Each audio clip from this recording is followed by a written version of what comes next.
Hi everyone, I'm Dr. Lin of Rehab and Revive Physical Therapy here in Tustin, California. Welcome to another exciting episode about knee pain and knee exercises. We're going to do a great episode today, and we're going to talk about the ballerina or hip extension exercise. Ballerina was coined after from my mentor, Greg Johnson, so we have to give him a shout out there. But the great important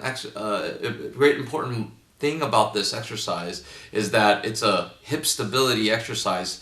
So therefore, those of you having trouble with stairs, high heels, walking, push-off, running, this is a great exercise. We're really trying to tap into the medial hamstring, just like you did in the heel slide, and then really try to stabilize through your core muscles. And people don't realize that they're just flinging their hip up and down, that it can be really detrimental. The goal really is to keep that hip in its socket, and that's the main goal. So stay tuned for how we explain this exercise. Make sure you're doing it right. Make sure you're doing it with the guidance of a healthcare professional, and of course do it at your own risk. Alright everyone, so we're going to get right into this ballerina or hip extension exercise. A few things you want to think about. Put a pillow underneath your stomach, protect your lower back. For those of you who have some pain in the lower back, make sure you check with your healthcare professional. Make sure this is the appropriate exercise for you, because you are going to get some extension and maybe a little bit uncomfortable. So beware, buyer beware, do it at your own risk. What we want to think about is the way this hip moves, and why this is important for the knee is that what we have to do is, this is really the same bone, the femur bone, so this is just the end. A lot of times the knee is the victim of your ankle and your hip, so that's what we need to do, is stabilize that hip socket first, and then use that long lever. I always tell my patients, short lever first and then move it down. So what we want to do, go ahead, Stephanie, to show this exercise. The correct way to do this exercise is make sure you are going to get a hip engagement. You're going to get your hamstrings kicking in. Very important, before your glutes. A lot of times, a lot of people will feel their glutes and then their pelvis will drop. So that actually prevents your ability to fully push off if your glutes are kicking in. So a lot of trainers are really explaining the glutes first.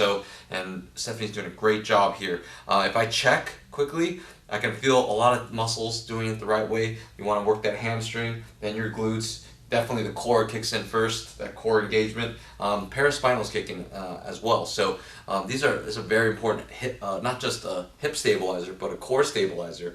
Like I said, those of you who have dysfunction and need some previous exercises, like the heel slide is a great one.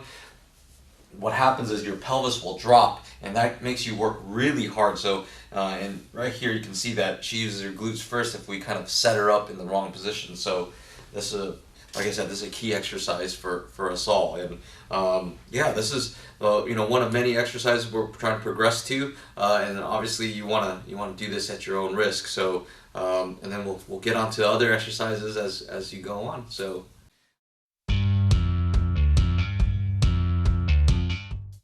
here's a little nice progression for you all. For those of you, after you've got everything more stable, and that key point I want to re-emphasize here is that this pelvis, it's not your hip or your back that leaves, it's really the pelvis that kind of lifts off the table.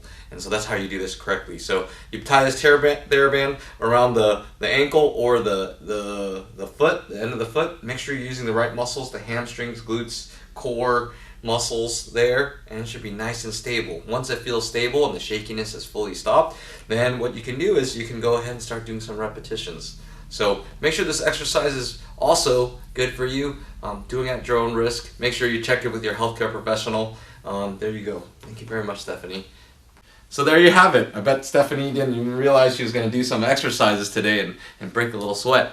So this is the ballerina exercise. It's a very important exercise to stabilize those hips. Like I said before in other videos, some of you really think things are tight, but maybe they're tight because they're weak. Those of you trying to foam roll and do some rolly things, try to break up things, that isn't necessarily the right answer. And remember, the knee is the victim of hip and ankle most oftentimes itself. So if you like what we're doing things every Monday and Thursday, some crazy new exercises ahead, and we're really looking forward to it and presenting it to you all. So leave a like and subscribe if you're new. Also leave a comment if you have any questions. Also you can email us at rehabandrevivemedia@gmail.com.